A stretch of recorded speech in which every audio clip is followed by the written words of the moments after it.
की डाएटचे श्री शशिकांत सर असतील किंवा क्रांती कुलकर्णी मॅडम असतील आणि इतर त्यांचा स्टाफ असतो, त्यांचा सातत्यानं प्रयत्न असतो की प्रगत महाराष्ट्र होण्यासाठी आपल्या सोलापूर जिल्ह्यातील प्रत्येक प्राथमिक शाळेतील प्रत्येक विद्यार्थी हा 100% प्रगत कसा होईल या दृष्टीनं डाएटची भूमिका नेहमीच या शैक्षणिक गुणवत्तेच्या चळवळीमध्ये अगदी अग्रेसर राहिली आहे. हे सर्वांनाच आपल्याला ज्ञात आहे. आपण या सभेत जॉईन झालेला आहात. आपणा सर्वांनाच माहित आहे की आजच्या विषयासंदर्भामध्ये अगदी आयत्या वेळी म्हणा किंवा सकाळी आम्हाला डाएटच्या संदर्भामध्ये मॅडमचा फोन आला की अशा अशा प्रकारे आपणाला मार्गदर्शन करावायचं आहे. आणि आम्ही तत्परतेने लगेचच चव्हाण सरांनी मी या गोष्टीसाठी होकार दिला, कारण शिक्षण क्षेत्रामध्ये काम करत असताना आपण नेहमीच विद्यार्थ्यांच्या दृष्टीने जे हिताचं आहे ते आपण करण्याचा प्रयत्न करत असतो. आणि आपल्या सर्वांनाच माहित आहे की NEP 2020 अंतर्गत 2026 पर्यंत आपल्याला इयत्ता तिसरीचे सर्व विद्यार्थी FLN अंतर्गत आपल्याला प्रगत करायचं आहे. फंडामेंटल लिटरसी अँड न्यूमरसी म्हणजे पायाभूत साक्षरता आणि गणनक्रिया ही प्रत्येक विद्यार्थ्याला आली पाहिजे. या दृष्टीनं आपलं जे जे काही शिक्षक म्हणून कर्तव्य आहे ते आपण सर्वजण पार पाडत असतात. आणि आपण पाहिलेलं आहे की या दृष्टीनं NEP 2020 न ज्या ज्या काही शिफारसी आपणाला केल्या त्या शिफारसीच्या अंतर्गत आपणा सर्व शाळांपर्यंत अगदी शाळेपर्यंत अनेक प्रकारचं साहित्य आपल्या शाळेमध्ये पोहोचलेलं आहे. मग त्याच्यामध्ये भाषा विषयाचं साहित्य असेल, गणित विषयाचं साहित्य असेल, इंग्रजी विषयाचं साहित्य असेल, विज्ञानाचं साहित्य असेल, असे अनेक प्रकारचं साहित्य आपल्या शाळेपर्यंत पोहोचलेलं आहे. मुख्य उद्देश हाच आहे की आपल्या विद्यार्थ्यांना जास्तीत जास्त विद्यार्थ्यांना कमीत कमी वेळेमध्ये सर्व संकल्पना दृढ व्हाव्यात आणि पायाभूत साक्षरतेमध्ये आपले विद्यार्थी प्रगत व्हावेत, गणनक्रियेमध्ये आपले विद्यार्थी प्रगत व्हावेत. आणि या एकाच हेतूनं आपण सर्वजण डाएट त्यांच्या प्लॅटफॉर्मवर असेल, आपण आपल्या प्लॅटफॉर्मवर असेल, शासन प्रशासनिक पातळीवर असतील, हे सगळेजण आपण विद्यार्थ्यांसाठी कार्य करत आहोत.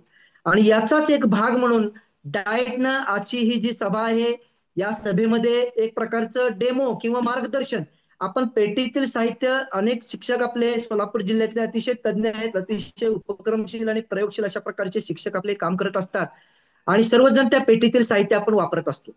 आता सगळ्यात महत्वाचं मी मगाशी एक शब्द वापरला FLN fundamental literacy and numeracy.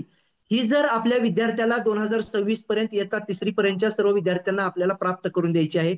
आणि ही जर आपल्याला प्राप्त करून द्यायची असेल तर हे उद्दिष्ट गाठण्यासाठी आपल्याला सोप्या पद्धतीनं काय काय करता येईल याचा विचार शिक्षक म्हणून आपण सर्वजण प्रत्येक जण करत असतो. आता त्या अनुषंगानं माझं असं मत आहे की आपल्याला स्वतःचं असं करण्यापेक्षा आपल्याला SCERTनं इतकं मोलाचं आणि नाविन्यपूर्ण अशा प्रकारचं साहित्य आपल्या शाळेपर्यंत दिलेलं आहे, त्या साहित्याचा आपण जर वापर काटेकोरपणे केला तर आपलं काम अतिशय सुखर आणि सुलभ होणार आहे. आता आपणाला जो विषय आज दिलेला आहे, सन्माननीय चव्हाण सर या ठिकाणी उपस्थित आहेत, तांबोळी वस्तीचे उपक्रमशील शिक्षक आहेत, नेहमी शैक्षणिक साहित्याचा वापर करत असतात, पेटीतील साहित्याचा वापर कसा करावा या बाबतीमध्ये नेहमी त्यांचं एक भूमिका असते. तर या अनुषंगानं जर आपण विचार केला तर गणित पेटीच्या अंतर्गत जे काही साहित्य आहे, आता मी आज जे नाविन्यपूर्ण साहित्य आहे त्याचाच या ठिकाणी जास्ती करून उल्लेख करणार आहे, कारण बरंच साहित्य त्या गणित पेटीमध्ये. आता गणित म्हटल्यानंतर आपल्याला माहित आहे संख्या ज्ञान, संख्यावरील क्रिया, अपूर्णांक अशा प्रकारचे घटक त्याच्यामध्ये असतात. मग त्याच्यामध्ये परिमिती असते, क्षेत्रफळ असते, हे सुद्धा भाग इयत्तेनुसार. आणि दुसरा एक भाग त्याच्यामध्ये मला आवर्जून उल्लेख करावा लागेल की आता जे आपण आता मॅडमने जे शासन निर्णयाचा उल्लेख आता केला की 5 मार्चचा जो आपला शासन निर्णय आहे त्याच्यामध्ये आपल्याला क्षमता पडताळणी विद्यार्थ्याची करायची. आपण त्याच्यामध्ये 2री ते 5वी पर्यंत जर विचार केला तर आपला विद्यार्थी कुठल्या क्षमतेपर्यंत आलेला आहे याची आपण सर्वांनी आता पडताळणी केली आहे. VSK वर आपण त्याची नोंदणी सुद्धा करत आहात किंबहुना केली असेल. त्याच्या अंतर्गत सुद्धा आपल्याला त्या परीक्षा घेण्याच्या दृष्टीने सुद्धा जर विचार केला तर या साहित्याचा आपल्याला अतिशय मोलाचा उपयोग आहे. आता मी काही माझ्याकडे जे नाविन्यपूर्ण साहित्य मी आणलेलं आहे, काही आम्ही हँडमेड साहित्य सुद्धा आम्ही केलेलं आहे. म्हणजे त्या संदर्भामध्ये चव्हाण सर असतील किंवा मी असेल स्वतःचं साहित्य सुद्धा करण्यामध्ये आमचा भर असतो की जेणेकरून आपण वर्गामध्ये गेल्यानंतर कुठल्याही घटक शिकवताना मोकळ्या पद्धतीने शिकवायचा नाही, तर शैक्षणिक साहित्याचा वापर आपण त्याच्यामध्ये जरूर केला पाहिजे, जेणेकरून आपल्या विद्यार्थ्यांचा त्याच्यामध्ये कृतीयुक्त सहभाग राहील. याच्याकडे जर आपण लक्ष दिलं तर आपलं काम हे सोपं होणार आहे, कारण 2 वे प्रोसेस राहिली पाहिजे, विद्यार्थ्यांनी त्याच्यामध्ये सहभाग घेतला पाहिजे. आता एक साधी गोष्ट आहे तुम्हाला सांगतो, संख्या ज्ञान. संख्या ज्ञान मध्ये आपण जर विचार केला तर 1 ते 100 अंक असतात. आता 1 ते 100 अंकाचा विचार केला तर ही माझ्याकडे आपल्या गणित पेटीमध्ये बघा एक वाचन पेटी आहे. अतिशय सुंदर अशा प्रकारचे साहित्य बघा. ही वाचन पेटी आपल्या सर्वांना दिसत असेल. आपल्या सर्वांच्या गणित पेटीमध्ये अशा प्रकारची वाचन पेटी आहे. कोणत्याही इयत्तेसाठी ही पेटी वाचन पाटी वाचन पाटी कोणत्याही इयत्तेसाठी उपयोगी अशा प्रकारची आहे. आणि इथं वर लिहिलेला विषय भाषा विषयासाठी उपयोगी आहे पाटी, इंग्रजी विषयासाठी उपयोगी आहे आणि गणित विषयासाठी उपयोगी असणारी पाटी आहे. आता बघा याच्यामध्ये काय, ही एक प्रकारची पाटी आपल्याला दिलेली आहे आणि अशा अंकाचे असे बोर्ड आपल्याला दिलेले आहेत. दिसतं एकदम छोटं साहित्य पण अतिशय उपयोगी असणार साहित्य. आता विद्यार्थ्यांना आपण ज्यावेळेस प्रथम पहिलीच्या वर्गाचा किंवा दुसरीच्या वर्गाचा विचार केला तर आपण त्यांना वस्तुरूपानं मोजून आपण काय करतो, अंकांची संकल्पना क्लिअर करण्याचा आपण प्रयत्न करत असतो. म्हणजे एक म्हणलं तर आपण त्याला एक वस्तू त्याच्या समोर ठेवतो. दोन असतील तर दोन गोट्या असतील, दोन चंपोळे असतील, दोन काड्या असतील, दोन पेन्सिल असतील, दोन पेन असतील. अशा प्रकारे आपण त्याच्या संख्यांचं अंकांचं ज्ञान हे दृढ करत असतो. त्याच्यानंतर ज्या वेळेस त्याला 1 ते 10, 11 ते 20 शतक आपल्याकडे दशकाच्या माळा आहेत किंवा गोट्या आहेत, चंपोळ्या आहेत, काड्या आहेत, अशा अनेक प्रकारच्या वस्तुरूपानं आपण त्यांना संख्याचं ज्ञान देत असतो. आता संख्या ज्ञान दिल्यानंतर किंवा अंकांचं त्याला ज्ञान ज्यावेळेस येईल त्यावेळेस वाचन करणं हा एक खूप महत्वाचा गोष्ट, एक महत्वाची गोष्ट असते बघा गणित विषयामध्ये. आता समजा इथं 7 आहे बघा, 7 नंतर इथं 5 आहे, काही अंक माझ्यापाशी आहेत. त्यानंतर इथं 6 आहे आणि इथं 2 आहे. आता बघा ज्या वेळेला आपण त्याला 10 पर्यंतच्या 20 पर्यंतचे अंक आपण त्याला शिकवतो, वस्तुरूपानं असेल किंवा चित्ररूपानं असेल, आपल्या पद्धतीनं आपलं कौशल्य वापरून आपण या गोष्टी करत असतो. आता इथं बघा मी याच्यामध्ये 2 याच्यामध्ये जर टाकलं आणि इथं जर मी 5 हा अंक टाकला, हा हे एककचं घर आहे आणि हे दशकचं घर आहे. आता ज्या वेळेला त्याला संख्याज्ञान येणार आहे तो संख्या वाचणार आहे, 1 ते 50 असतील किंवा 1 ते 100 असतील, त्यावेळेला वाचनाचा सराव त्याचा या पद्धतीनं अतिशय मनोरंजक पद्धतीने होऊ शकतो. आता ही संख्या ज्ञान आहे बघा. आता ही संख्या किती आहे असं जर त्याला विचारलं, किती आहे बघा ही संख्या? संख्या किती आहे 2 अंकी? ही 52. आता इथं विद्यार्थी पण आहेत 2. 52 ही संख्या आपण त्याला वाचायला लावली. आता या 5 ची स्थानिक किंमत किती आहे? 50. या 2 ची स्थानिक किंमत किती आहे? 2. म्हणजे या 5 ची स्थानिक किंमत हे एकक आहे आणि हे दशक आहे. आपण त्याला दशक समजावून सांगितलेलं आहे की 10चा गठ्ठा म्हणजे दशक. 10ची काय झालं बाबा,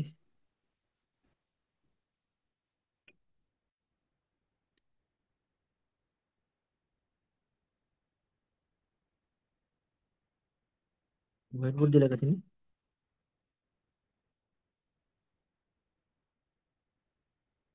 आपल्या कोणाला व्हाईट बोर्ड?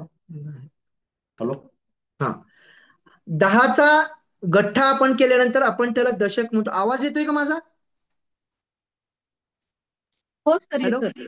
हा ठीक आहे ठीक आहे. तर आपण दशकची संकल्पना ज्या वेळेला स्पष्ट करून सांगतो त्याला की 10ची नोट असेल, 10 वस्तूंचा समूह म्हणजे दशक. या क्रिया आपण त्याला सांगितल्यानंतर आपण संख्या वाचनासाठी या पाटीचा आपण अतिशय प्रभावीपणे उपयोग करू शकतो बघा. आता इथं 52 याच्याद्वारे किती आपण घटक त्याची संकल्पना दृढ करू शकतो बघा. एक तर संख्या वाचन हा विषय त्याचा क्लिअर होतोय, स्थानिक किंमत हा विषय क्लिअर होतोय,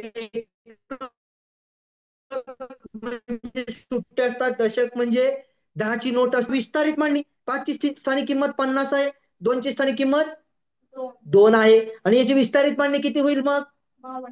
विस्तारित मांडणी ह्याची स्थानिक किंमत 5 ची स्थानिक किंमत 50 आणि 2 ची 2, 50 अधिक 2 म्हणजे विस्तारित मांडणी सुद्धा क्लिअर झाली. आता हे 2 अंकीचं झालं. आता मी शतकच्या घरामध्ये हे जर 60 टाकलं तर 3 अंकी संख्या सुद्धा आपण त्याला वाचन करायला लावू शकतो. त्याच्यानंतर हजारचं सुद्धा घर या ठिकाणी आहे. सॉरी, हजारच्या घरामध्ये आपण 6 जर टाकलं तर 6 अंकी संख्या सुद्धा आपलं 4 अंकी संख्या सुद्धा तो वाचू शकतो. आता ही 4 अंकी संख्या किती आहे बाळा? ही 6752. हा 6752. हे झाल्यानंतर आपण लगेच त्या प्रत्येक अंकाची स्थानिक किंमत आपण त्याला विचारू शकतो आणि त्यानंतर लगेच आपण काय करू शकतो, विस्तारित मांडणी सुद्धा या वाचन पाठीच्या माध्यमातून आपण घेऊ शकतो. म्हणजे एवढंच साहित्य आहे पण या एका वाचन पाठीचा उपयोग करून आपण बघा संख्या वाचन, त्यानंतर स्थानिक किंमत, त्यानंतर विस्तारित मांडणी, अंकी अक्षरी लिहा, या सुद्धा गोष्टी आपण घेऊ शकतो. म्हणजे एकच साहित्य आहे पण मल्टीपर्पज अशा प्रकारचं ही वाचन पाठी आहे. आणि या साहित्याचा उपयोग करून अनेक संकल्पना विद्यार्थ्याच्या आपण दृढ करू शकतो की ज्या त्याच्या चिरकाल टिकणाऱ्या असणार आहेत. कारण आपण ज्यावेळेस एखादा घटक मॅथ्स मधला असेल, गणित मधला असेल किंवा विज्ञान मधला असेल, ज्या वेळेला विद्यार्थ्यांच्या गळी उतरवत असतो त्यावेळेला आपल्याला NEP 2020 न सुद्धा अपेक्षित आहे की आपल्याला संकल्पना आधारित अध्यापन करायचं आहे. कारण घोकंपट्टीपासून आपल्याला विद्यार्थ्याला दूर न्यायचंय. आजपर्यंत आपण जे शिकलो ते घोकंपट्टीवर आधारित शिकलो, पण NEP 2020चं वैशिष्ट्य आहे की आपल्याला विद्यार्थ्याला घोकंपट्टीपासून दूर नेऊन संकल्पनावर आधारित आपल्याला अध्यापन करायचं आहे. त्यासाठी मित्रांनो हे जे साहित्य आहे गणित पेटीतलं अतिशय उपयोगी असणारं अशा प्रकारचं हे साहित्य आहे. कारण एकदा का त्या मुलाला संख्या वाचन आलं, वाचताना तो त्याची स्थानिक किंमत लक्षात ठेवणार आहे. अंकी लिहिणे, अक्षरी लिहिणे. आता तुम्ही जर पाहिलं तर त्या क्षमता पडताळणी 16वाच टप्पा आहे की 0 ते 99 पर्यंतचे अंक तो अक्षरी लिहितो का. हा जर टप्पा मुलांना आपल्याला जर पार करावायचा असेल तर त्याचा आपण त्या दृष्टीनं त्या अँगलनं आपण साहित्य वापरून सराव घेतला असेल तर ती गोष्ट आपण साध्य करू शकणार नाही. किंवा स्थानिक किंमत तो सांगतोय का, या वाचन पाठीचा उपयोग करून जर आपण संख्या वाचनाचा जास्तीत जास्त सराव जर आपण त्या विद्यार्थ्यांना दिला तर आपलं काम हे अतिशय सुकर आणि सुलभ होणार आहे. आणि ही वाचन पाठीचं साहित्य जर आपण याला जे अंक आपल्याकडे भरपूर आहेत त्याचा वापर करून ही वाचन पाठी जी आहे ती आपण विद्यार्थ्यांना द्यायची गटागटातून. 4-5 मुलांचा आपण अशा प्रकारची वाचन पाठीची आपल्याकडे 2-3 संच आहेत त्या पेटीमध्ये जर आपण पाहिलं तर आपण विद्यार्थ्यांचं गट करून वाचन पाठीचा उपयोग करून विद्यार्थ्यांना आपण सराव देऊ शकतो. म्हणजे एक उपयुक्त अशा प्रकारचं साहित्य हे आपल्या गणित पेटीमध्ये आहे. आता याच्यावरच आधारित आता बघा स्थानिक किमतीसाठी पेटीवर आधारित एक सोपं आणि कमी खर्चिक म्हणण्यापेक्षा काहीच खर्च नाही अशा प्रकारचं साहित्य आम्ही तयार केलं बघा. वर तुम्हाला दिसत असेल स्थानिक किंमत आहे, चव्हाण सरांनीच केलेलं हे साहित्य आहे. तुम्हाला दिसत असेल याच्यामध्ये की इथं जी संख्या आहे इथं संख्या आहे 57 आणि त्या 57च्या खाली स्थानिक किंमत आता 5ला आपण अधोरेखित केलेलं आहे. 5च्या खाली अंकाखाली आपण रेष ओढलेली आहे आणि त्याला आपण प्रश्न विचारला की 5ची स्थानिक किंमत किती आहे, कारण आपण त्याचा सराव घेतलेला आहे. आता 5ची स्थानिक किंमत किती तो सांगेल. जर त्याला त्याचं उत्तराची पडताळणी करायची असेल किंवा त्याला समजा एखादा अडखळला आलं नाही तर त्याचं उत्तर याच्या आतमध्ये लपलेलं आहे. 50 म्हणून अशा प्रकारच्या अनेक संख्यांचा त्याच्यामध्ये आम्ही समावेश केलेला आहे. आणि त्याच्याच खाली बरोबर आता इथं बघा 7 खाली आपण अधोरेखित केलेला आहे आणि 7ची स्थानिक किंमत याच्या आतमध्ये लपलेली आहे 700. इथं 432 आहे, 3ची स्थानिक किंमत 30 याच्या खाली आम्ही लपवून ठेवलेली आहे. म्हणजे हे साहित्य इतकं उपयोगी आहे, याच्यासाठी काही सुद्धा लागत नाही बघा. फक्त पुठ्ठा आहे, कार्डशीट आहे आणि मार्कर पेन आहे. 3 म्हणजे गोष्टींचा उपयोग करून एक चांगल्या प्रकारचं हँडमेड पेटीमधलं तर साहित्य आहेच, पण त्याला पूरक अशा प्रकारचं आपण हे साहित्य वापरून विद्यार्थ्यांच्या संकल्पना अतिशय आपण क्लिअर करू शकतो. याच्याच जोडीला आपल्या पेटीमध्ये आणखीन एक साहित्य आहे बघा. आता हे साहित्य तुम्हाला दिसतं याच्यावर लिहिलं दशमान परिमाणे, परंतु दशमान परिमाणे नुसतं तेवढंच भागत नाही, याच्यावर आधारित संख्या ज्ञान सुद्धा आपण शिकवू शकतो बघा. संख्या ज्ञानचा जर विचार केला तर ह्याच्यावर लिहिलेला आहे एकक, दशक, शतक, हजार, दशहजार, लक्ष, दशलक्ष, कोटी, दशकोटी, अब्ज आणि दशअब्ज. दशअब्ज पर्यंतच्या संख्या आपण विद्यार्थ्यांना याचा उपयोग करून शिकवू शकतो. इथं बघा एक तार आहे, इथं एक निळा मणी आहे. हा निळा मणी आपण समजा इथवर आणलाय याचा अर्थ असा की आपण 3 अंकी संख्येचा सराव 4 अंकी संख्येचा सराव आपल्याला घ्यायचा आहे. मग आपण काय करूयात, आपण हा जो मनी आहे आता बघा इथं 5 आहे, इथं 6 आहे, इथं 2 आहे आणि इथं 5 सराव आपण या दशमान परिमाणे हे जे साहित्य आहे. आता दशमान परिमाणे नाव का दिलंय, कारण याच्यामध्ये संख्या ज्ञान पण आपण घेऊ शकतो आणि दशमान परिमाणे सुद्धा घेऊ शकतो. आणखीन पण काही गोष्टी या साहित्याचा वापर करून आपण घेऊ शकतो. संख्या मुलाला वाचता येते. आता बघा इथं 5000, हजारच्या घरात 5 आहे, शतकच्या घरामध्ये वाचून दाखव अवधूत ही संख्या वाचून दाखव बरं. इथं आपला निळा मणी आहे 5265, इथं समोर येऊन वाचून दाखव. बोट ठेव 5265. हा आता समजा आपण हा मणी तर 3 अंकीला आणला, 3 अंकी संख्या वाचतो का तू? हो. शिवम 200 बोट ठेवून वाच. हा पॉइंटर वापर 265 बरोबर सांगितली. म्हणजे अशा प्रकारे विद्यार्थ्यांना बोलावून विद्यार्थ्यांचा प्रत्येक विद्यार्थ्याचा वैयक्तिक सराव आपण या संख्या वाचनाचा घेऊ शकतो. हा निळा मणी जर मी इकडे नेला तर आपण याच्याद्वारे 5 अंकी संख्येचा सुद्धा सराव घेऊ शकतो. म्हणजे एकच साहित्य आहे, पण आपण दशअब्जपर्यंतच्या संख्यांचं वाचन आपण विद्यार्थ्यांचं घेऊ शकतो. त्याचबरोबर ही जर पट्टी काढली तर आतमध्ये अनेक प्रकारचं याच्यामध्ये आहे. तुम्ही हे साहित्य हाताळलेलं असणार आहे प्रत्येकानं, आणि प्रत्येकानं पाहिलेलं सुद्धा असणार आहे. ह्याच्यामध्ये मीटर, किलोमीटर ह्याचं जे रूपांतर आहे ते सुद्धा आपण चांगल्या पद्धतीनं या साहित्याचा उपयोग करून करू शकतो. म्हणजे आपल्याला जे मुलांना ज्या ठिकाणी अडचणी येतात, किलोमीटरचं मीटर करणे, मीटरचं डेकामीटर, डेसिमीटर, सेंटीमीटर, अशा प्रकारे हे साहित्य वापरून त्याचं जे कन्व्हर्जन आहे, रूपांतर आहे, ते रूपांतर आपण मुलांचं पक्क करून घेऊ शकतो. आता हे सुद्धा बघा अतिशय सोपं आणि चांगल्या पद्धतीचं साहित्य जे आहे की जे विद्यार्थ्यांना मनोरंजक पद्धतीनं, म्हणजे विद्यार्थ्यांना आपण अभ्यास करतोय त्याचं ओझं पण वाटणार नाही, आणि आपण नवीन काहीतरी करतोय ही एक भावना त्याच्यामध्ये राहील. म्हणजे आपलं जे 6 सी आपल्याला जे विद्यार्थ्यांमध्ये रुजवायचे आहेत, त्याच्यामधलं एक सी आपल्याला माहिती आहे की creative thinking, creativity, collaboration, communication, confidence आणि कम्पॅशन. त्याच्यामध्ये क्रिएटिव्हिटी म्हणजे नाविन्यता, ती नाविन्यता स्वतःच असं काहीतरी त्या विद्यार्थ्यानं केलं पाहिजे. तर या साहित्यामध्ये ती नाविन्यता तुम्हाला दिसणार आहे. तो विद्यार्थी स्वतः काय करणार आहे, ते मनी खाली वर करणार आहे, तो स्वतः संख्या वाचणार आहे, तो स्वतः ही निळा मनी 3 अंकीचा सराव करायचा असेल तर तो 3 अंकीपर्यंत नेऊन ठेवणार आहे, 4 अंकीपर्यंतची सराव करायचा असेल तर 4 अंकीच्या तिथं तो मनी नेऊन ठेवणार आहे. म्हणजे कृतीला वाव आहे, कारण कृतीयुक्त जे शिक्षण आहे ते चिरकाल टिकणार आहे. म्हणून तर आपण म्हणतो की I do I learn, I here I forget.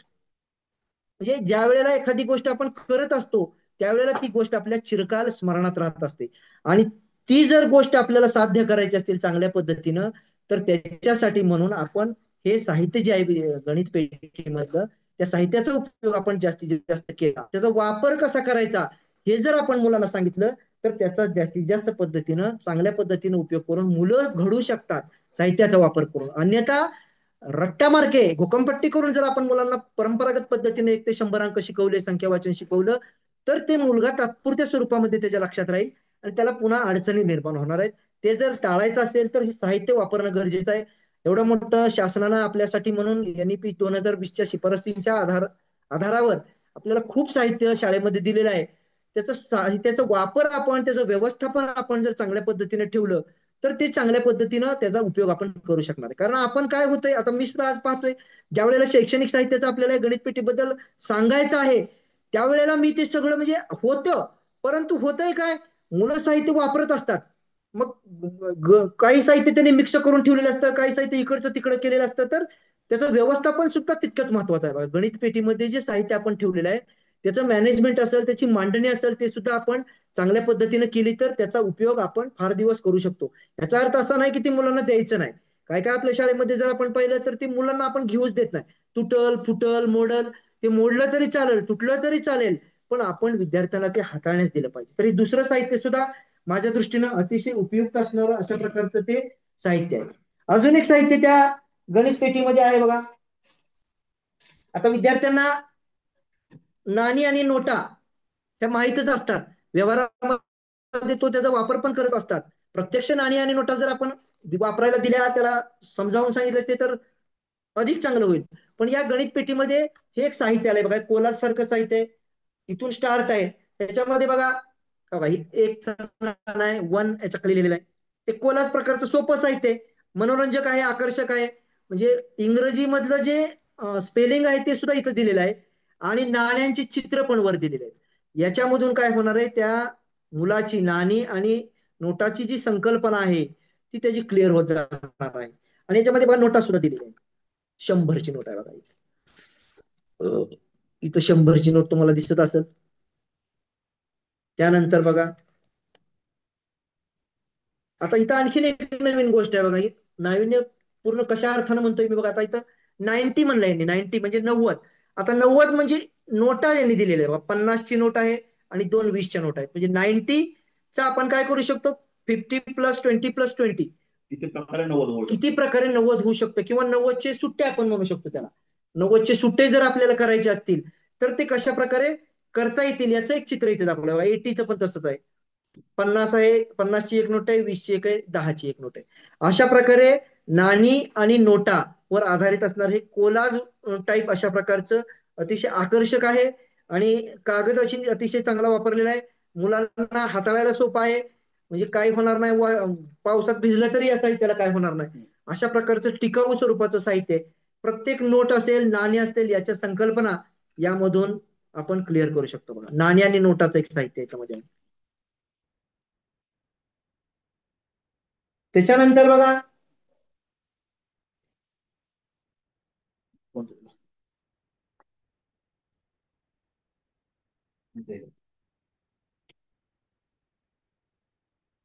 ही गुणाकाराचं एक साहित्य आहे. याचा उपयोग करून आपण विद्यार्थ्यांचा गुणाकार घेऊ शकतो. याच्यामध्ये अंक दिलेले आहेत आपल्याला खाली 0, 1, 2, 3, 4, 5. हे म्हणजे आपण यातील अंक घेऊन, म्हणजे आपण जे विद्यार्थ्यांना अभ्यास देत असतो, गुणाकाराची गणित आपण फळ्यावर मांडून देत असतो. या ठिकाणी जर तुम्ही पाहिलं तर विद्यार्थी काय करतोय, गुणाकाराची गणित तयार करतोय. तिथले अंक बघून याचा अंकांचा वापर करून त्याला गुणाकार कसा करावा, म्हणजे त्याला आपण जे स्पून फिडिंग ज्याला आपण म्हणतो, आपल्याला सवय कशी लागली, भरमसाठ आपण फळ्यावर अभ्यास लिहितो आणि तो आपण अभ्यास त्याला करायला सांगतो. परंतु कालानुरूप आपण आव्हानाच्या स्वरूपात विद्यार्थ्यांना आपल्याला अभ्यास देण्याचं, अध्ययन प्रक्रियेचं व्यवस्थापन या प्रशिक्षणामध्ये आपण सर्वांनी माहीत करून घेतलेलं आहे. तर त्या अंतर्गत गुणाकाराची गणित या साहित्याचा उपयोग करून जर त्यानं गुणाकार केला तर याच्यामध्ये तो स्वतः गुणाकाराचं गणित तयार करणार आहे आणि मांडणी करून स्वतः गुणाकाराचं गणित सोडवणार आहे. मग बाबा हा चार्ट आपण जर गटामध्ये दिला आणि बाबा 15 मिनिटं तुमच्याकडे आहेत, 20 मिनिटं तुमच्याकडे आहेत, गुणाकाराची गणित तुम्ही तयार करायची आणि सोडवायची. ज्या वेळेला आपण गुणाकाराची संकल्पना स्पष्ट करून पुढे जाणार आहोत, गुणाकाराची संकल्पना स्पष्ट करून जो त्यावेळेस सराव म्हणून गुणाकाराची गणित सोडवणार आहे, त्यावेळेला हा जो गुणाकाराचा विषय आहे तो चार्टचा उपयोग करून गुणाकार कसा करू शकतो, स्वतः साहित्य वापरून कशा प्रकारे गुणाकार करू शकतो आपण नसताना. कारण बघा, आपण एखाद्या वेळेला आता आपण म्हणतोय की आपल्याला खूप काम आहे, खूप काम आहे, तर मुलांना गुंतवून ठेवून आपण आपलं काम कशा प्रकारे करू शकतो याच्यासाठी सुद्धा या गणित पेटीमध्ये असणाऱ्या साहित्याचा आपण चांगल्या प्रकारे उपयोग करू शकतो. आणि हे करत असताना आपण आपली क्रिएटिव्हिटी त्याच्यामध्ये जर वापरली तर त्या साहित्याचा वापर आणखी चांगल्या पद्धतीनं आपण करू शकतो. त्याच्यानंतर हे एक साहित्य बघा, माळाचं. ह्या ज्या माळा आहेत आपल्याकडे, या माळांचा उपयोग करून मी मगाशी सांगितल्याप्रमाणे आपण संख्या ज्ञान असेल, संख्यावरील क्रिया असेल, याचा उपयोग करून आपण काय करू शकतो, त्याचं जे संख्या ज्ञान आहे ते आपण चांगल्या प्रकारे दृढ करू शकतो बघा. म्हणजे आपल्या सर्वांच्या शाळेमध्ये दशकाच्या माळा आहेत, 10 मणी असलेली एक माळा आहे. त्याच्यानंतर शतकाची माळा आहे.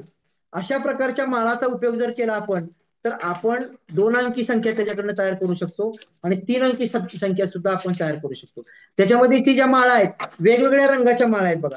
आता ह्या माळा दिसतात बघा, हिरव्या रंग काही मण्यांना दिलेले आहेत, काळ्या रंगाच्या आहेत, निळ्या रंगाच्या, वेगवेगळ्या रंगाच्या मणी. म्हणजे समजा बाबा 20, आपण जर 10ची एक माळ घेतली आणि 10च्या 2 घेतल्या समजा, तर ते 20 आहे. आणि सुट्टे मणी आपण ठेवले बाबा, 5 मणी ठेवले, तर 20 आणि 5 किती होते बाळा, 25 होते.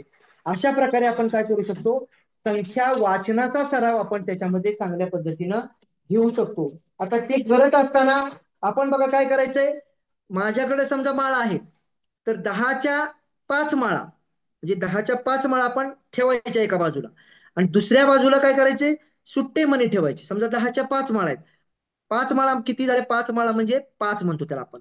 त्याची किंमत भले 50 आहे, माळांमध्ये मणी किती आहेत, 50 आहेत, पण माळा किती आहेत, 5 आहेत. आणि सुट्टे किती आहेत, 4 आहेत. म्हणजे 5 दशक आणि 4, ती संख्या 54 होती. अशा प्रकारे जर आपण 1 ते 100 अंकांचं जर दृढीकरण करून घेतलं तर त्या दृढीकरणामध्ये त्याचं संख्या ज्ञान कधीही कच्चं राहणार नाही बघा. आणि आणि आपण पाहतोय की मुलांना काय होतं, काय कळलेला संख्या अशी मोजत यावं लागतं. त्याला जर 87 जर वाचायचं असेल तर 81, 82, 83 असं 87 पर्यंत यावं लागतं.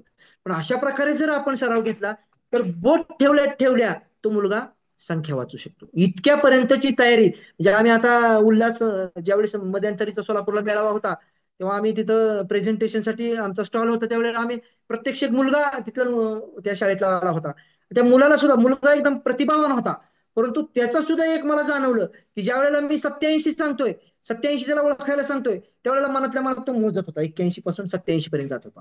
म्हणजे न मोजता त्याला जर ती 87 संख्या आपल्याला वाचायला लावायची असेल एका वन टाइम, तर आपल्याला या पद्धतीनं सराव घ्यावा लागणार आहे, माळांच्या मदतीनं, मण्यांच्या मदतीनं, वस्तूंच्या मदतीनं.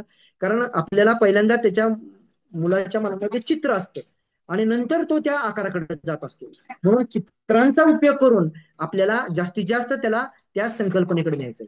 आणखीन एक प्रकार, एक साहित्य माझ्याकडे आहे, पाढे आपण विद्यार्थ्यांना आपण पाढे पाठ करायला सांगतो नेहमी. परंतु कधीही विद्यार्थ्याला पाढे पाठ करणे हा जो विषय आता आहे, तो विषय आपण न करता पाढा विद्यार्थ्याला तयार करता आला पाहिजे. त्याच्यासाठीच अतिशय उपयुक्त अशा प्रकारचं साहित्य आहे. आता मनोरंजक पद्धतीनं आपण विद्यार्थ्यांना कोणतीही गोष्ट जर गळी उतरवली तर ती चांगल्या पद्धतीने त्याला आत्मसात होते. म्हणजे आज 21व्या शतकातला हा विद्यार्थी आहे आणि याला मिनिटा मिनिटाला चॅनल बदलून आपण दाखवलं पाहिजे. आपण शिक्षक जरी एक असलो तर आपल्याकडे क्षमता अशी पाहिजे की आपण एका तासाला चॅनल आपल्याला बदलता आलं पाहिजे. याचाच एक उपयोग म्हणून हे पाढे पाठांतरीचं साहित्य आहे. याच्यामध्ये काय केलंय बघा, किती घेतो आणि किती वेळा घेतो आणि एकूण दिलंय. म्हणजे तो विद्यार्थी येतं पाढा तयार करू शकतो प्रत्येक पाढा. म्हणजे समजा त्याला 2चा पाढा आहे तर 2 किती घेतो, 2 किती वेळा घेतो, 1 वेळा, 2 गुणिले 1 2 ना, किती घेतो 2 किती वेळा घेतो, 2 वेळा, 2 गुणिले 2 4 आलं. किती घेतो 2 किती वेळा घेतो, 3 वेळा घेतो, 2 गुणिले 3 6. अशा प्रकारे आपण प्रत्येक पाढा त्याच्याकडून काय करून घेऊ शकतो, तयार करून घेऊ शकतो. गुणाकाराच्या माध्यमातून. पाढे म्हणजे काय, गुणाकार आहे किंवा आपण त्याला पुन्हा पुन्हा केलेली बेरीज आहे असं म्हणतो. मग पाढे पाठांतराच्या संकल्पनेचा जर आपण विचार केला तर हे जर साहित्य वापरून आपण पाढे पाठ करण्यापेक्षा पाढे तयार करून जर आपण त्याच्याकडनं घेतले आणि दर शनिवारी 15 दिवसाला एकदा, महिन्याला एकदा जर आपण पाढे पाठांतराच्या स्पर्धा घेतल्या प्रश्नमंजुषा टाईप, तर ते पाढे त्याच्या चांगल्या पद्धतीनं लक्षात राहू शकतात. पण आपण परंपरागत पद्धतीनं जर पाढे पाठ करून घेतले, अजूनही लोकांना सुद्धा असं वाटतं की पाढेच पाठ नाही गुरुजी, परंतु पाढे पाठ करण्यापेक्षा त्याला पाढे तयार करता आलं पाहिजेत असं माझं मत आहे. तर अशा प्रकारे भरपूर साहित्य आपल्या पेटीमध्ये आहे. काही कोनमापक एक मोठा आहे आपल्या पेटीमध्ये. त्या कोनमापकाच्या साह्याने आपण इयत्ता 7वी पर्यंतच्या विद्यार्थ्यांना कोन मोजायला आपण शिकवू शकतो. त्याच्यानंतर मेजरमेंटसाठी एक गाडी टाईप एक साहित्य आहे बघा त्याच्यामध्ये. म्हणजे ती बऱ्याच जण मुलांना वाटतं की गाडी आहे ती, पण ती गाडी नसून मोजण्याचं ते आपण जे टेपच्या साह्याने जे मेजरमेंट करतो, हा गोल अशा प्रकारचं साहित्य आहे. एक फेरी त्याची पूर्ण झाली की 1 मीटर पूर्ण होतो. आता ते साहित्य आम्हाला आणता आलं नाही खरं तर, कारण मोठं मोठं प्रकारचं साहित्य आहे आणि ते आणणं आणि आम्हाला आयत्या वेळेला सगळ्या गोष्टी माहीत झाल्यामुळं आम्ही कदाचित ते साहित्य आणू शकलो नाही. परंतु ते चाकाचं साहित्य आहे आणि ते चालवत त्याला एक फेरी पूर्ण झाली की 1 मीटर पूर्ण होतो. म्हणजे विद्यार्थ्यांना आपण बऱ्याच वेळा म्हणतो की गणित विद्यार्थ्यांना आपण शिकवतो, पण व्यावहारिक ज्ञान त्याला आहे का? म्हणजे त्याला मीटर सेंटीमीटर कळतंय, किलोमीटर कळतंय, पण टेपनं तो मोजू शकतो का? आपल्या अध्ययन निष्पत्ती वर आधारित आपण आज अध्यापन करतोय. त्याच्यामध्ये आपण विद्यार्थ्यांना टेबलाची लांबी मोजायला लावतोय, वर्गाची लांबी मोजायला लावतोय, मैदानाचं क्षेत्रफळ आपण त्याला काढायला सांगतोय. हे करत असताना आपण त्याला अनुभव देतोय. टेपच्या साह्यानं आपण त्याला त्या पर्टिक्युलर आपल्याला त्या वर्गाचं असेल, त्या मैदानाचं असेल, त्याला आपण मोजायला लावून क्षेत्रफळ काढायला सांगतोय. आणि तिथून पुढे शाब्दिक उदाहरणापर्यंत आपण त्याला नेतोय. म्हणजे जर आपण तो घटक जर मनोरंजक पद्धतीने आणि साहित्य वापरून जर आपण शिकवला तर तो चांगल्या पद्धतीने आपण शिकवू शकतो. आणि सगळ्यात महत्वाचं म्हणजे त्या गणित पेटीमध्ये प्रत्येकाला ते मेमरी कार्ड एक दिलेलं आहे. ते मेमरी कार्ड आपण कॉम्प्युटरला लावून जर त्याचा वापर आपण जर माहीत करून घेतला तर आपल्याला ते विद्यार्थ्यांना जास्त चांगल्या प्रकारे प्रभावीपणे वापरण्यासाठी आपण सांगू शकतो किंवा त्याच्या गळीत ते उतरू शकतो. पण झालंय काय, शिक्षकांनी ते मेमरी कार्ड तसंच ठेवलेलं आहे. ते मेमरी कार्ड कशासाठी दिलेलं आहे, आपल्याला मार्गदर्शक म्हणून ते मेमरी कार्ड आहे. कार्ड रीडर मध्ये टाकून आपल्या टीव्हीला लावून आपण जर ते पाहिलं तर आपल्याला त्याचे सगळे डेमो आपल्याला माहित होतील. आता मी ही 4-5 साहित्य आणली आणि त्याचं मी तुम्हाला डेमो दाखवला. आणि चव्हाण सरकडे पण काही साहित्य आहे, ते सुद्धा आता तुम्हाला काही त्याच्यामधला आधारित साहित्य वापर करून कसं साहित्य वापरायचं किंवा त्याचा डेमो ते आता तुम्हाला दाखवतील. मी आता विनंती करतो चव्हाण सरांना, इथून पुढचं जे तुम्ही साहित्य आणलेलं आहे त्या साहित्याचं सादरीकरण आपण या ठिकाणी करा. धन्यवाद.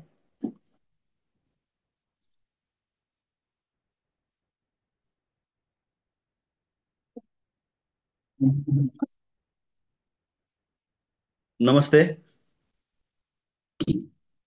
सर्वप्रथम या वेबिनारला उपस्थित सर्वांचं मनपूर्वक अभिनंदन आणि स्वागत.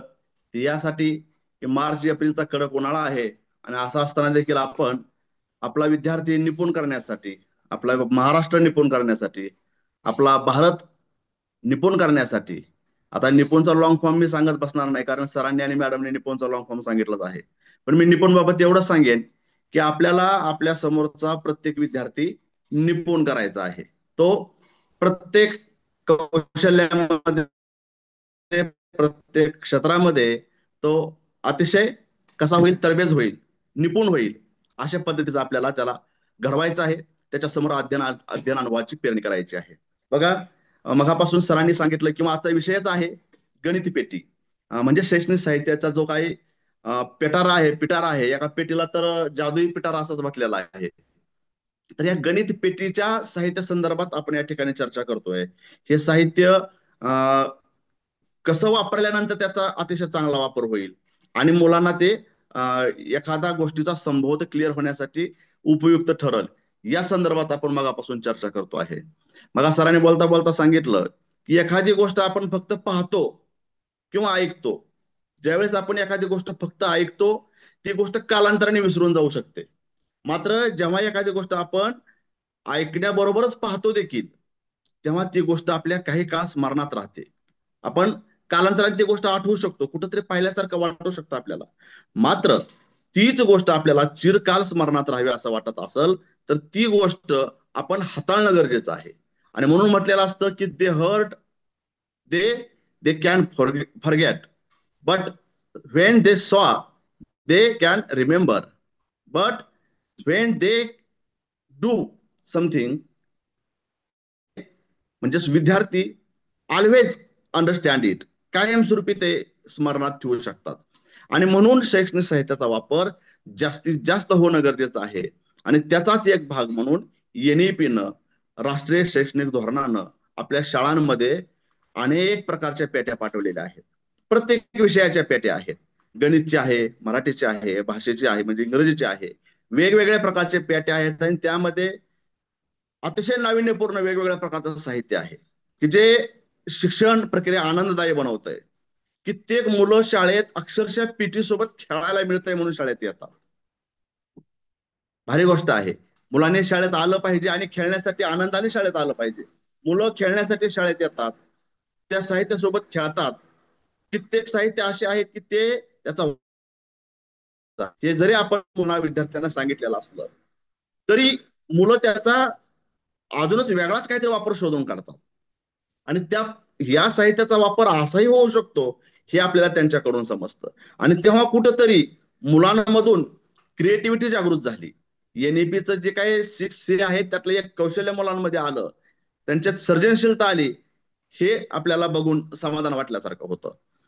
आणि सगळ्यात महत्वाचं, प्रत्येक पेटीमध्ये प्रत्येक साहित्याचा वापर कसा करावा सर, या बाबतीत प्रत्येक पेटीमध्ये एक मार्गदर्शक पुस्तिका दिलेली आहे. साहित्याचा क्रमांक टाकून ते साहित्य कसं वापरता येईल या संदर्भात मार्गदर्शक सूचना आहेत. आणि त्याहीपेक्षा वेगळ्या पद्धतीने आपण त्या साहित्याचा वापर करून घेऊ शकतो. आता एनईपीनं आपल्याकडून अपेक्षा व्यक्त केलेल्या आहेत, फार मोठ्या अपेक्षा व्यक्त केलेल्या आहेत की एनईपीला, नवीन राष्ट्रीय शैक्षणिक धोरणाला, समोरचा विद्यार्थी हा फक्त लेखन वाचनामध्ये नाही. खरं तर मी या ठिकाणी जबाबदारीने बोलेन की एफएलएन कार्यक्रम वारंवार राबवायची वेळ येते, हे काही फार घोषणाची गोष्ट नाही आहे. कारण एनईपीला अपेक्षित आहेत मुलं पिसा लेवलची, जगाच्या समस्यावर उपाय शोधणारी मुलं आपल्या भारतातून घडावीत. आपल्या शाळेतून असे विद्यार्थी घडावेत की ज्यांनी या देशासमोर नव्या नव्यानं उद्भवणाऱ्या समस्या आहेत, जगासमोर नव्या नव्या समस्या उभा राहत आहेत.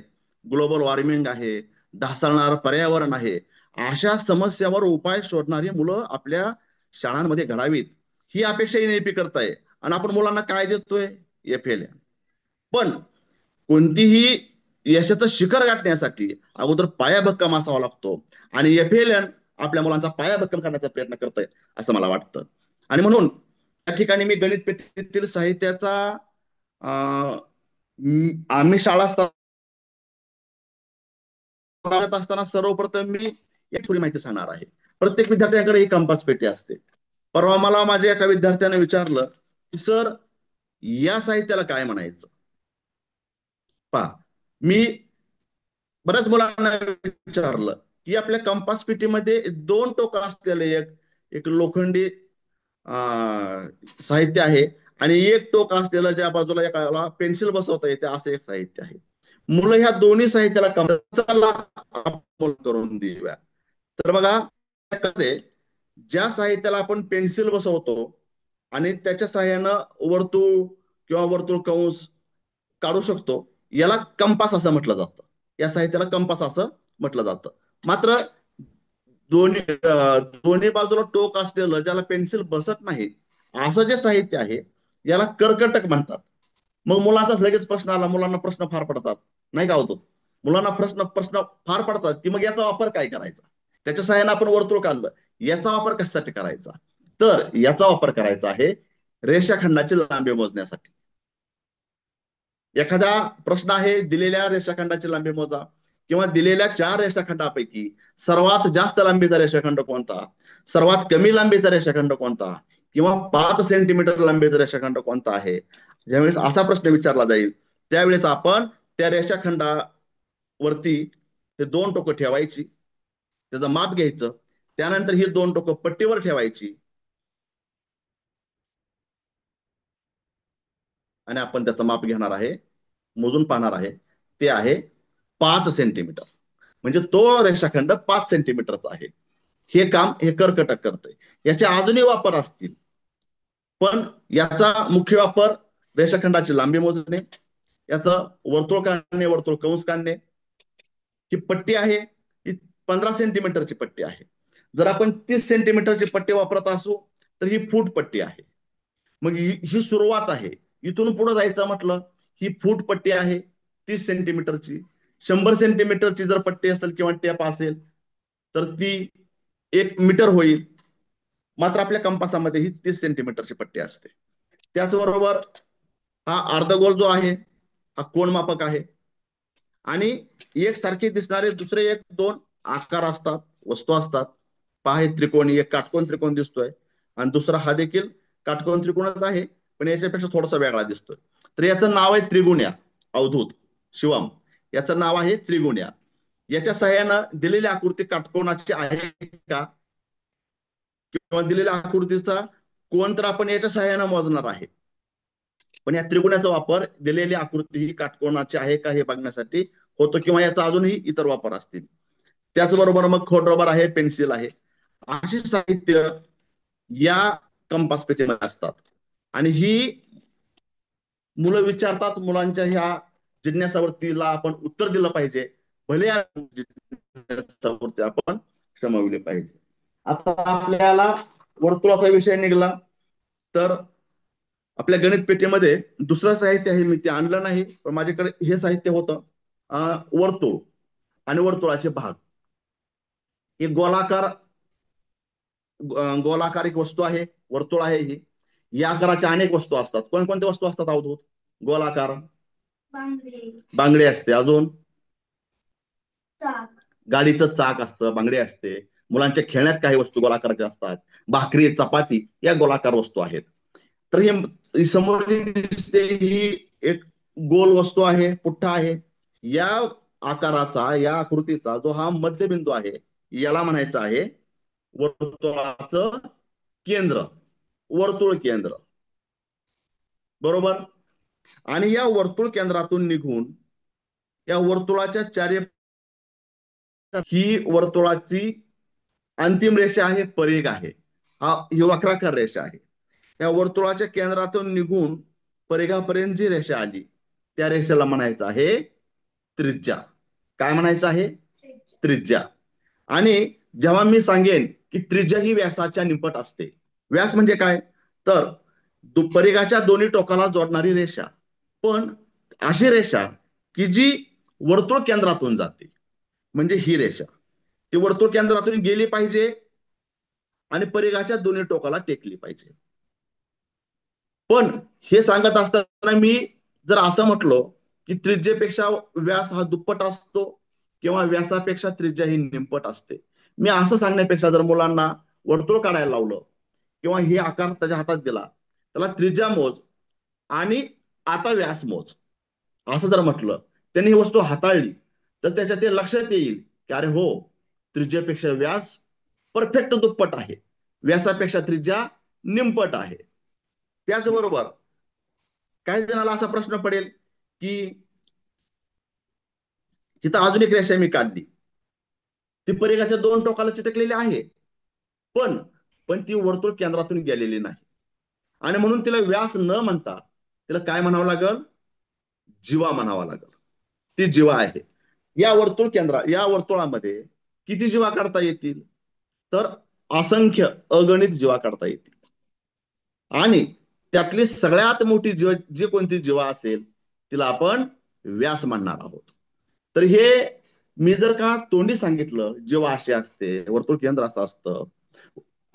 संपूर्ण वर्तुळामध्ये वर्तुळ केंद्र किती काढता येऊ शकतात अवधूत? बरोबर, फक्त एकच वर्तुळ केंद्र काढता येऊ शकतं. जीवा, त्रिज्या आणि व्यास असंख्य काढता येऊ शकतात. तर हे आपण वर्तुळाचे भाग बघितलं.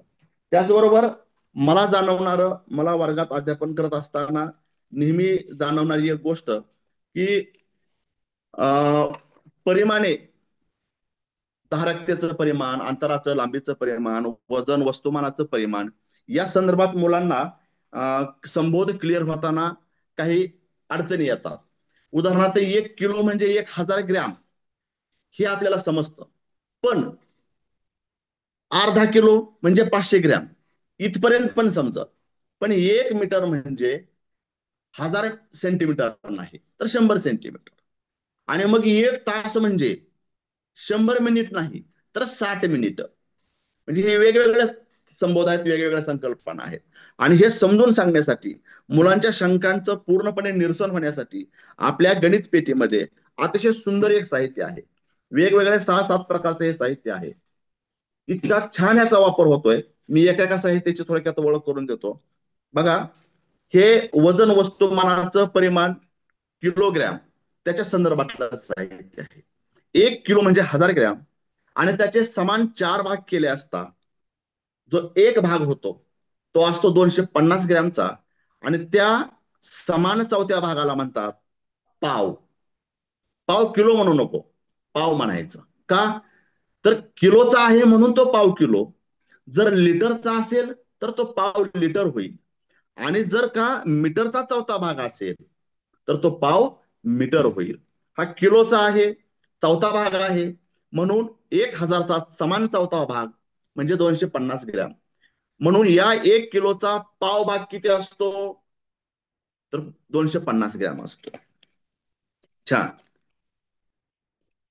आता 1 किलोचे 1 किलोचा अर्धा भाग म्हणजे अर्धा किलो म्हणजे किती ग्रॅम, तर अर्धा किलो म्हणजे 500 ग्रॅम. म्हणजेच 2 पाव.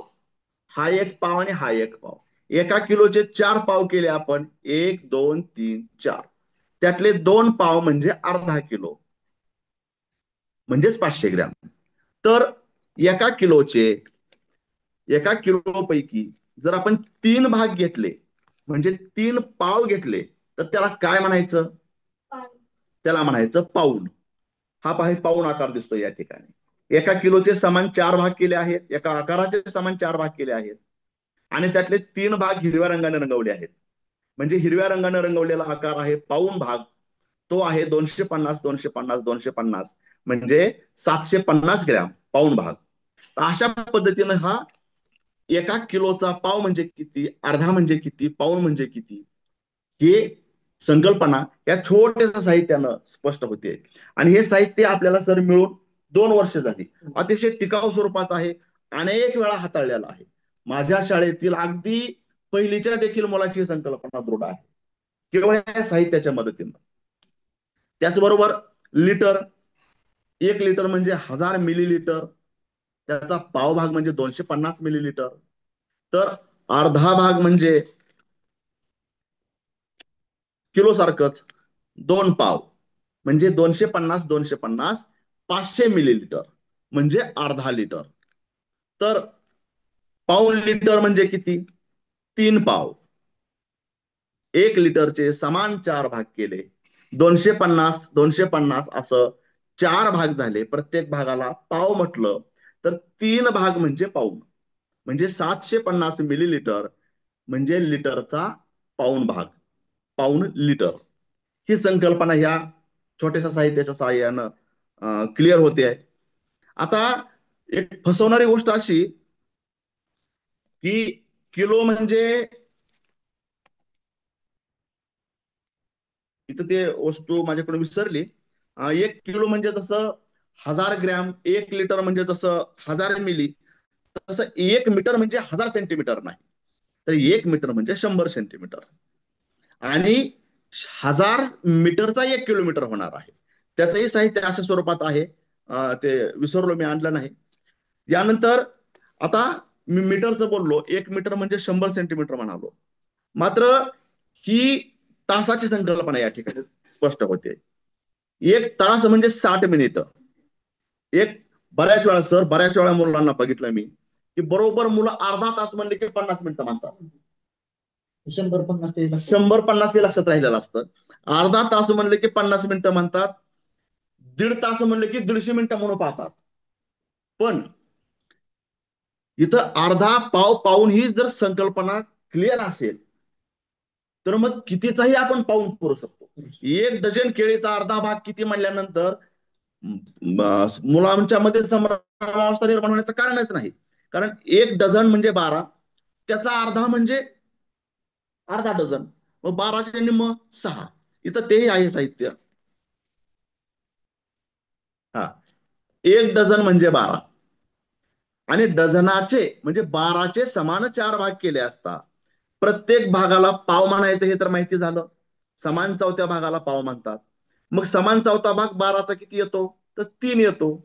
म्हणून डझनाचा चौथा भाग पाव भाग आहे 3, डझनाचा अर्धा भाग आहे 6, डझनाचा पाऊण भाग आहे 3 म्हणजे 3 पाव एकत्र केले 9, आणि पूर्ण डझन म्हणजे हे 12. हे पूर्ण डझन आहेत. पूर्ण डझन म्हणजे 12.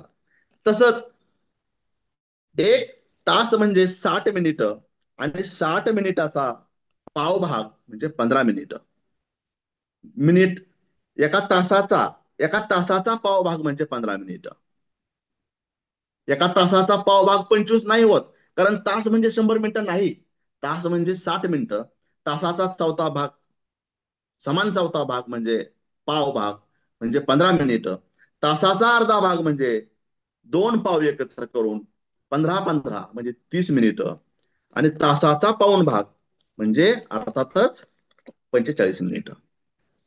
या अतिशय उपयुक्त साहित्य मी सलग 2 शैक्षणिक शिक्षण परिषदामध्ये हे साहित्य आणलं होतं सर, आणि फार छान याचा वापर होतोय. टिकाऊ स्वरूपाचं साहित्य. मी धन्यवाद देईन प्रशासनाला, धन्यवाद देईन मी की ज्यांनी हे साहित्य पुरवलं. अतिशय, आता काही साहित्य अजून इतकी छान आहेत. बघा, एक साहित्य असं आहे, चौकोनाचे प्रकार. खर तर इतक्या लवकर पहिल्या दुसऱ्या मुलांना फक्त आपण चौकोन म्हणजे 4 कोणाच्या आकृतीला चौकोन म्हणतो, किंवा आपण जास्तीत जास्त आयतापर्यंत जातो. आपण चारी कोण 90 अंशाचे आणि चारी बाजू समान हा चौरस, आणि समोरासमोरील बाजू समान मापाच्या आणि चारी कोण काटकोन हा आयत, इथपर्यंत आपण जातो. पण या पेटीमध्ये मला एक साहित्य असं बघायला मिळालं. गरज आहे बरं का. का तर प्रत्येक उपक्रम जर एफएलएनच्या मुलासाठीच येणार असेल तर खऱ्या अर्थानं पिसा लेवलच्या मुलावर तो अन्याय नाही का. बरोबर. प्रत्येक जर उपक्रम हा थोडासा अप्रगत किंवा अध्यापनात मागासणाऱ्या मुलांसाठीच येणार असेल तर जे काही 50%, 75% आणि आमच्यासारख्या कित्येक शाळांमध्ये 90%हून अधिक मुलं ही पिसा लेवलची आहेत. मग अशा मुलांसाठी काय, तर अशा मुलांसाठी देखील साहित्य पेटीमध्ये आहे. तर त्याचाच एक भाग आहे चौकोनाचे प्रकार. खूप सुंदर याला कसं फाईल स्वरूपात साहित्य दिलेलं आहे. प्लास्टिक पेपर आहे, पूर्ण लॅमिनेटेड आहे. बघा, थोडस काव्यात्मक आहे. आठवा आठवा चौकोन आठवा, चौकोन आठवा चौकोन आठवा, 4 बाजू 4च कोण, 360 अंशाची आकृती छान, अशी ती चौकोनाची आकृती. बघा, या चौकोनाच्या चारी कोणाच्या मापाची बेरीज बघितली तर 360 होईल. आणि जाणीवपूर्वक या ठिकाणी वर्तुळाची आकृती दाखवलेली आहे की वर्तुळाचं माप देखील 360 अंश आहे आणि चौकोनाच्या चारी कोणाचं माप देखील 360 अंश आहे, या ठिकाणी दाखवलंय. तर असा हा चौकोन आहे आणि यापुढे प्रत्येक पानावर चौकोनाचा एक एक प्रकार या ठिकाणी दिलेला आहे. अतिशय रंगीत आहे, आकर्षक आहे, मुलांना आनंद वाटेल अशा प्रकारचा आहे. पहिला चौकोन चौरस जान, चारही बाजू आहेत समान, चारही कोण काटकोन छान, दोन्ही कर्ण त्याचे आहेत समसमान, दोन्ही कर्ण काटकोनात दुभागती छान. आता ही जशी काही ते 4 ओळीची काव्यरचना आहे आणि त्यानुसार मुले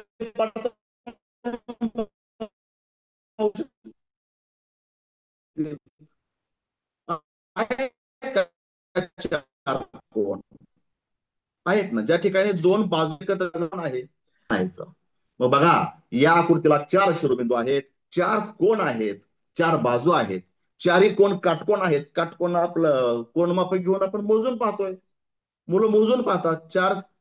चारही कोण काटकोण आहेत आणि त्याला 2 कर्ण आहेत आणि ते दोन्ही कर्ण एकमेकाला दुभागतात म्हणजे छेदतात आणि ज्या ठिकाणी छेदतात त्या ठिकाणी देखील काटकोन तयार होतो, हे म्हटलं आहे. आणि इथं तुम्ही हाताळून पाहू शकताय कोणमापकाच्या साह्यानं. त्यानंतर चौकोनाचा पुढचा प्रकार आहे आयत.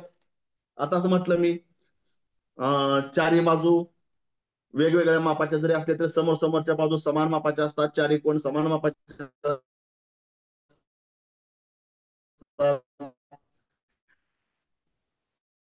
चार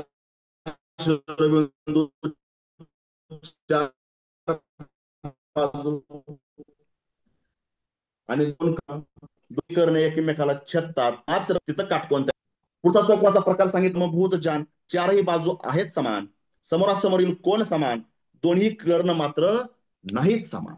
इथं देखील दोन्ही कर्णाची लांबी वेगळी आहे, ते दोन्ही कर्ण एकमेकाला दुभागतात मात्र ते समान नाही, त्यांची लांबी वेगळी. कोणाच्या मापाची बेरीज हे जवळ दिसतात ते कोण विशाल कोण आहेत, लांब दिसतात ते दोन्ही कोण लघु कोण आहेत. पुढचा कोणाचा प्रकार या पुस्तिकेमध्ये सांगितला आहे समांतरभुज चौकोन. या चौकोनाच्या समोरासमोरील बाजू ह्या समांतर रेषेत असतात आणि समोरासमोरचे कोण देखील समान असतात आणि या आकृतीचे समांतरभुज चौकोनाच्या आकृतीचे कर्ण देखील एकमेकाला दुभागतात. तर अशी ही समांतरभुज चौकोनाची आकृती आणि माहिती या पुस्तिकेमध्ये आपल्याला दिलेली आहे. त्यानंतर पुढचा चौकोनाचा प्रकार आहे समलंब चौकोन. बघा, याची माहिती काय आहे. 5वा चौकोन समलंब जान, समांतर बाजूची एक जोडी छान, दुसरी जोडी मात्र असमांतर जान, समांतर बाजूची एक जोडी छान म्हणजे एक जोडी समान मापाची आहे, दुसरी जोडी मात्र समांतर मापाची नाही. समांतर पहा, ही वरची बाजू खालची बाजू एकमेकाला समांतर रेषा आहेत, त्या समांतर बाजू आहे, मात्र या बाजू ज्या दोन आहेत त्या एकमेकाला समांतर नाही. या कुठं कुठं लांबवल्यानंतर कुठं ना कुठे एकमेकाला त्या छेदणार आहेत आणि यालाही 2 कोण आहेत, यालाही 2 कर्ण आहेत आणि ते एकमेकाला छेदतात. त्यानंतर चौकोनाचा प्रकार आहे समद्विभुज समलंब चौकोन. त्याच्या पुढे पतंगाकृती आहे. पतंगाकृती हा चौकोनाचा 7वा प्रकार आहे. 7वा चौकोन पतंगाकृती जान, लगतच्या बाजूची जोडी समान, दोन्ही कर्ण समान नाहीत. पहिला कर्ण दुसऱ्या कर्णाला काटकोनात छेदतो आणि दुसरा कर्ण देखील पहिल्या कर्णाला काटकोनात छेदतो. अशा पद्धतीचं हा चौकोनाचा 7वा प्रकार होता. तर अतिशय सुंदर असं हे आणि उपयुक्त आणि मुलाला एक पाऊल पुढे घेऊन जाणारं, मुलाच्या ज्ञानात भर पाडणारं असं हे साहित्य आहे. त्याचबरोबर सरांनी नाणी नोटांचा वापर या संदर्भात चांगला वापर केला. आता नव्यानं जी मागील 2 महिन्यापूर्वी पेटी आली, जादुई पिटारास काय ते पेटीचं नाव आहे, त्या पेटीमध्ये अशा स्वरूपाचे एक कोड आहे अतिशय मजबूत साहित्य आहे सर हे. आणि मुलांना कोडी सोडायला आवडतात, शाब्दिक कोडी, हे तर हाताळायचं कोड आहे, अतिशय सुंदर आहे. यामध्ये गणिताची रचना तयार करायची आहे, वेगवेगळे अंक आहेत, चिन्ह आहेत, बेरीज वजाबाकी आणि बरोबर चिन्ह आहे. तर कोणताही अंक एक संख्या तयार करायची, 6 आणि 7, तर 13 नाही येतं, पण 7 आणि 4 11. मग 7 आहे, 7ला एका ठिकाणी न्यायचं आहे सरकवत. खेळत बसते. हो हो, खूप छान आहे.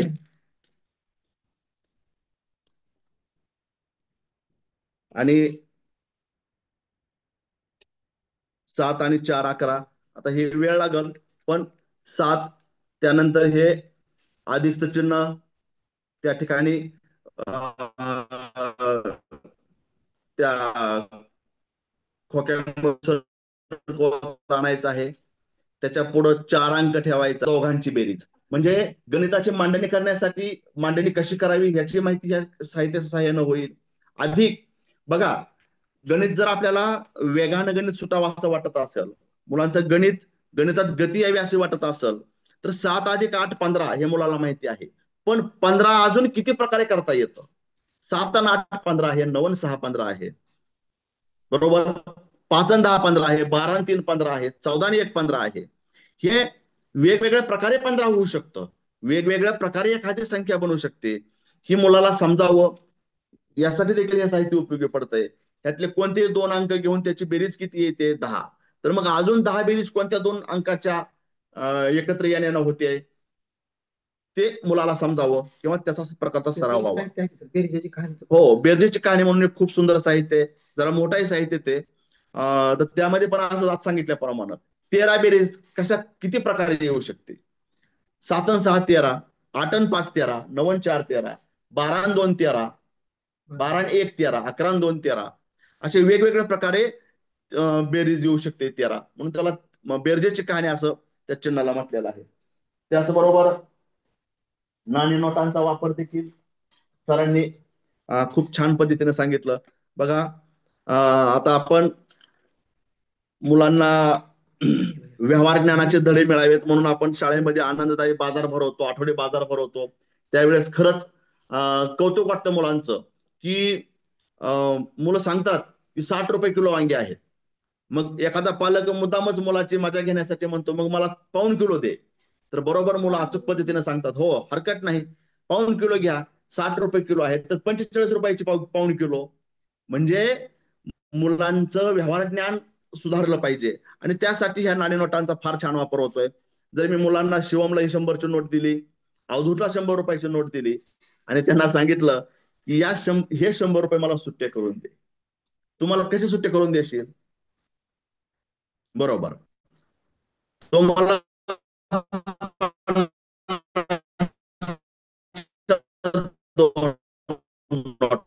देईल, तर तू मला 100 रुपये कसं करून देशील?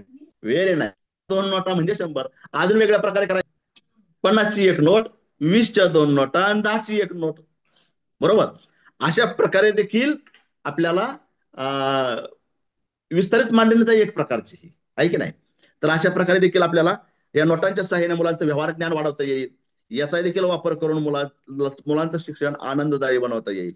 त्याचबरोबर शतकमाळेचा वापर देखील वेगवेगळ्या प्रकारे होतोय. शतकमाळेचा वापर आता तर आपल्याला इतक्या सुंदर आकर्षक शतकमाळा मिळत आहेत.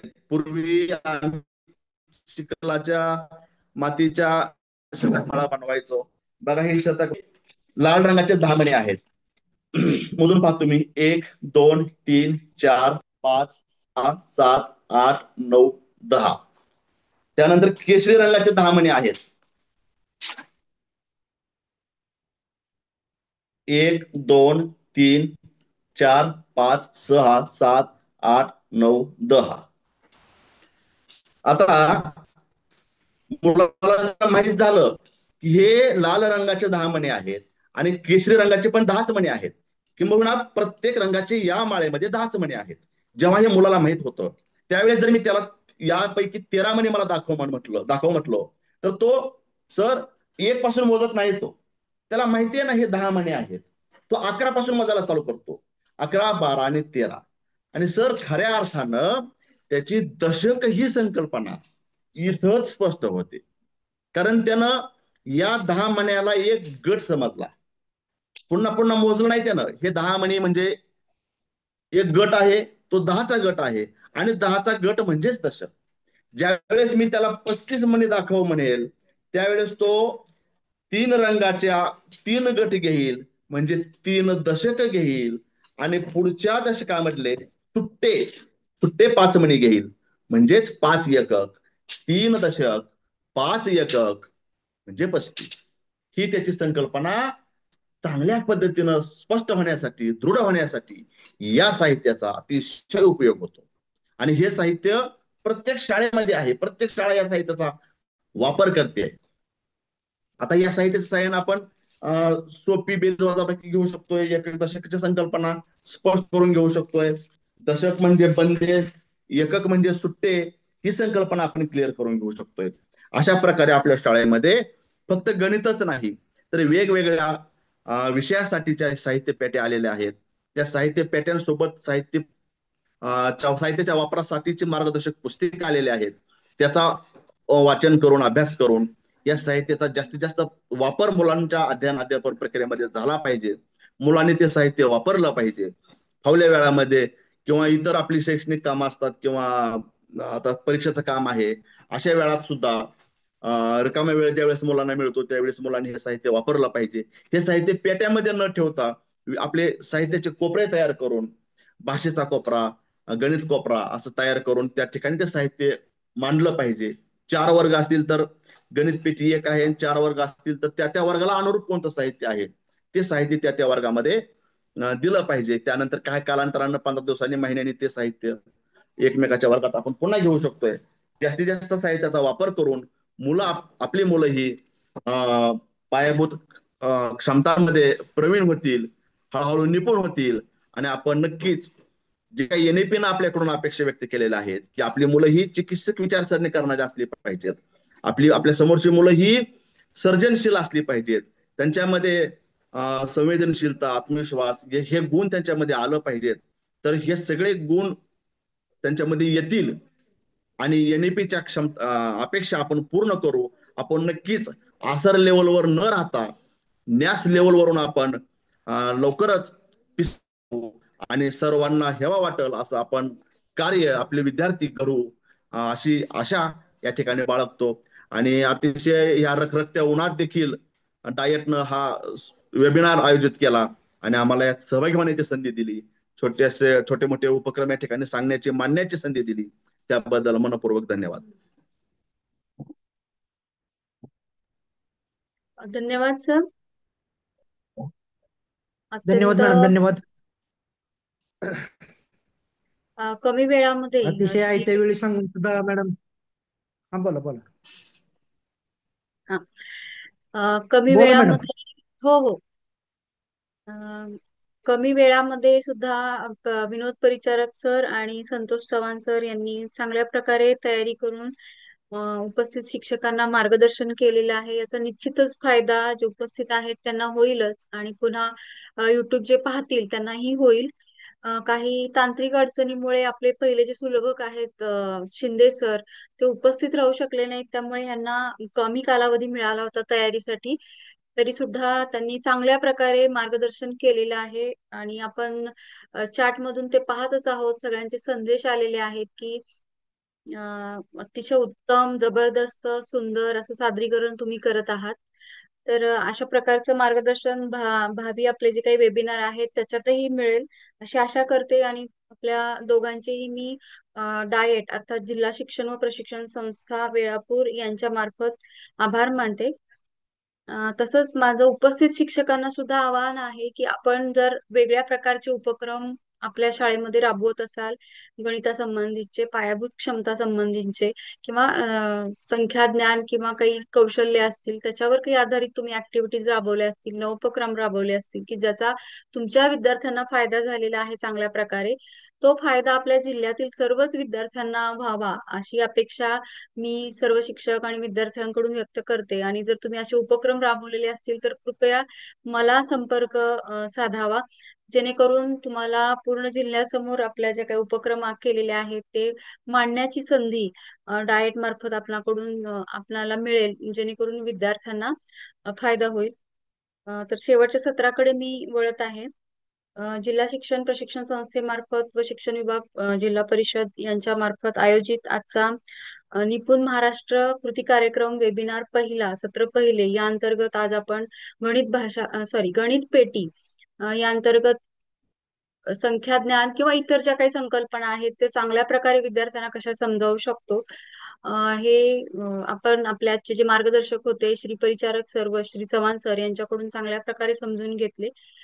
ते दोघंही वेळेत उपस्थित राहिले आणि चांगल्या प्रकारे मार्गदर्शन केले, त्याबद्दल मी दोघांचेही डाएटच्या वतीने आभार मानते.